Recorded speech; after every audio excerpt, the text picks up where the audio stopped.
Olá, amigos do Porto Gente, é uma satisfação estar gravando esse vídeo para vocês. Ele faz parte do Web Summit Arco Norte, Porta para o Mundo.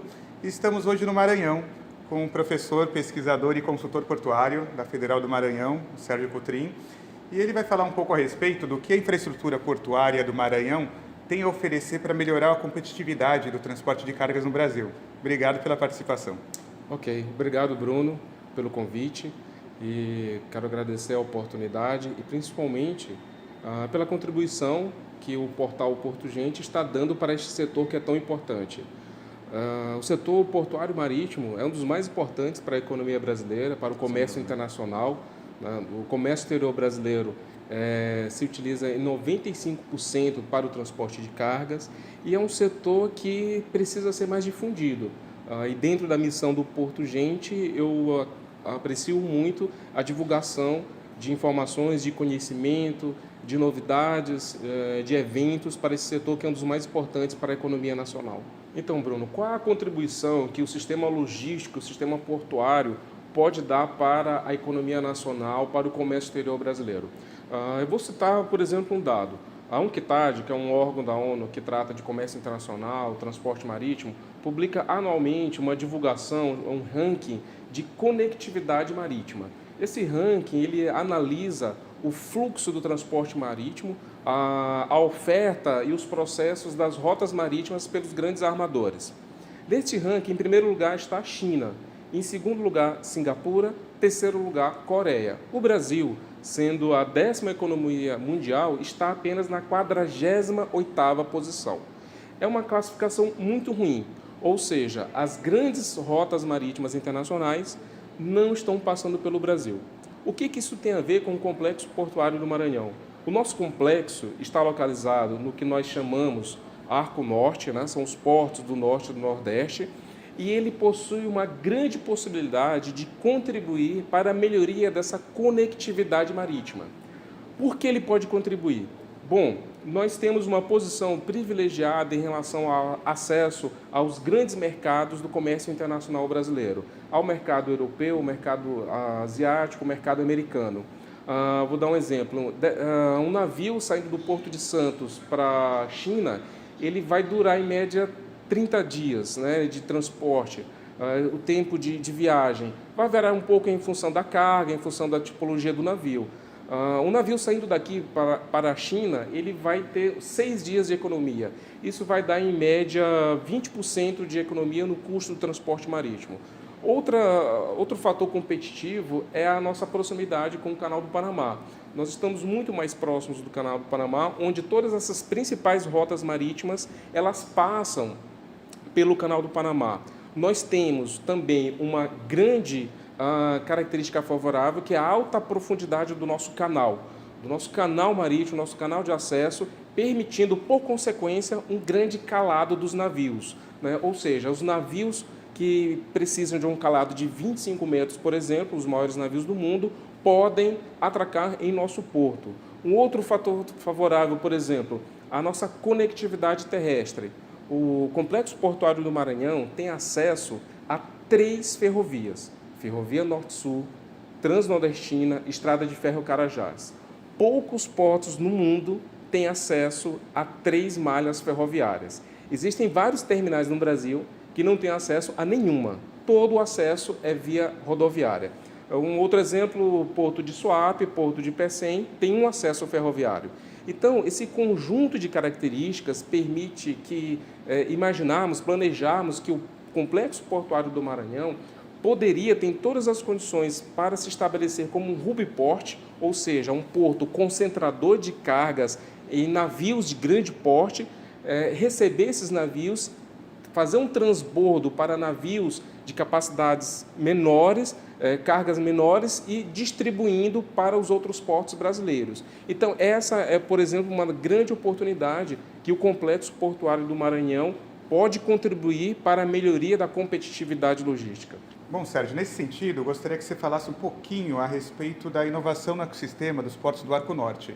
como isso pode ser melhor explorado para aumentar o potencial do complexo portuário maranhense, garantir maior distribuição de riquezas aqui na região e também aliar com a preservação ambiental, que é um assunto muito em pauta atualmente. Então, Bruno, a inovação, como você sabe, ela está na agenda de todas as grandes organizações de todos os setores. E isso não é diferente do setor portuário e marítimo.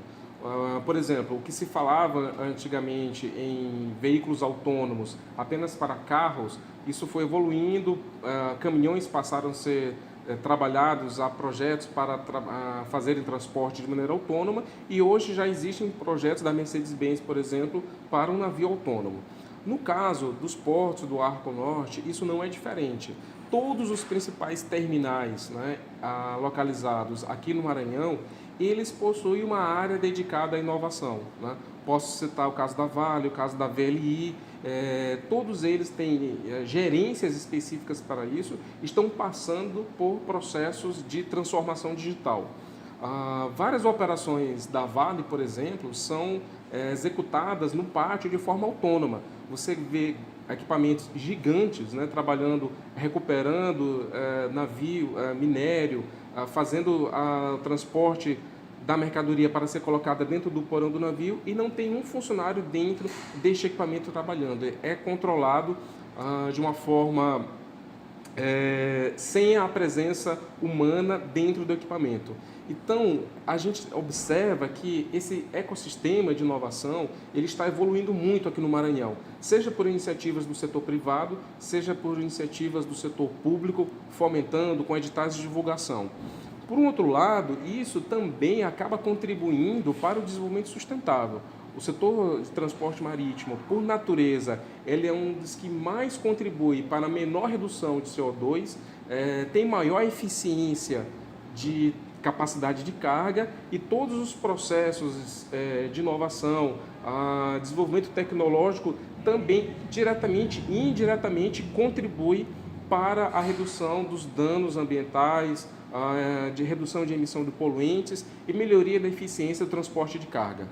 Bom, Sérgio, eu gostaria de aproveitar seu expertise como professor da Federal do Maranhão e perguntar qual o seu diagnóstico em relação ao mercado de trabalho. Qual recado você pode passar para as pessoas que estão assistindo, querem atuar nesse setor, ou até mesmo para os empresários, do que eles podem esperar do mercado de trabalho e de abrangência de conhecimento da mão de obra aqui no Arco Norte? Ok, Bruno, o que acontece? A gente pode dividir o mercado de trabalho, por consequência, a qualificação em dois setores. Nós temos o primeiro nível de cargos operacionais, onde para a pessoa trabalhar nessa área não há necessidade de cursos superiores, de cursos de graduação ou pós-graduação.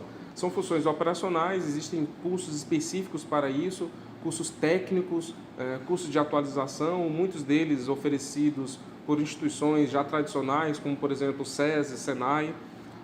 Já nos cursos que envolvem a área de gestão, cursos que envolvem profissionais que vão entrar no mercado de trabalho como analistas, especialistas, engenheiros, gestores de uma forma geral, há uma necessidade de qualificação. O curioso é que no Brasil não existe uma graduação específica para a área portuária. Então, isso representa uma característica interdisciplinar. Então, pessoas de diferentes formações, né, podem trabalhar no setor portuário. O administrador, o engenheiro, o economista. Qual é a realidade hoje no mercado de trabalho? A maioria dessas pessoas que acabam ingressando nesse tipo de função, eles procuram uma solução acadêmica de qualificação na pós-graduação. Então, na pós-graduação, existem pós-graduações na área de gestão portuária, logística portuária, engenharia portuária, que acabam especializando aquele profissional que ele tem uma formação genérica e ela acaba ingressando nesse mercado de trabalho. Então, essa é a nossa recomendação, que procure cursos de pós-graduação em universidades, né, que tenham reconhecida expertise nessa área para se especializar e contribuir para as empresas, para o mercado de trabalho de uma forma geral. Muito importante o recado nessa questão de qualificação de mão de obra e isso remete ao futuro.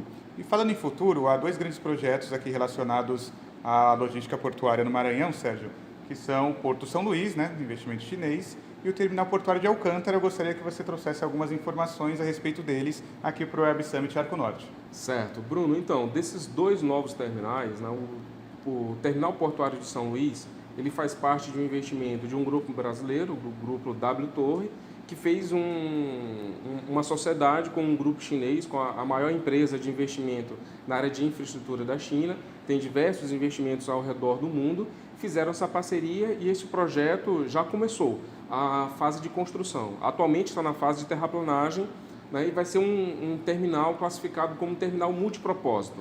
Ele vai transportar carga seca, carga geral, minérios, commodities, de uma forma geral. Também há uma previsão de combustíveis, né, e de contêineres. O segundo projeto em questão é o TPA, o Terminal Portuário de Alcântara. Esse projeto, por um acaso, nós tivemos uma oportunidade na universidade de fazer um projeto de pesquisa sobre o impacto econômico deste terminal no complexo portuário, na economia do Maranhão.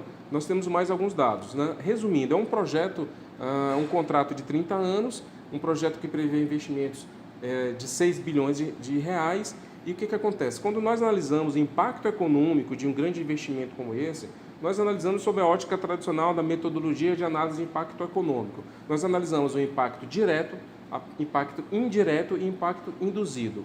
Resumindo, ao todo, nesse projeto de 30 anos, quais os impactos que nós teremos na economia maranhense? Nós teremos em torno de VAB, valor adicionado bruto, cerca de 40 bilhões de reais. Nós teremos a geração de emprego da ordem de 40 mil empregos. E nós teremos na ordem de renda gerada pelo rendimento das famílias, das pessoas que trabalham no porto diretamente e nas empresas, nos fornecedoras, na ordem de 5 bilhões em todo esse projeto. Resumindo, ele trará um impacto da ordem de 7,8% ao PIB do Maranhão.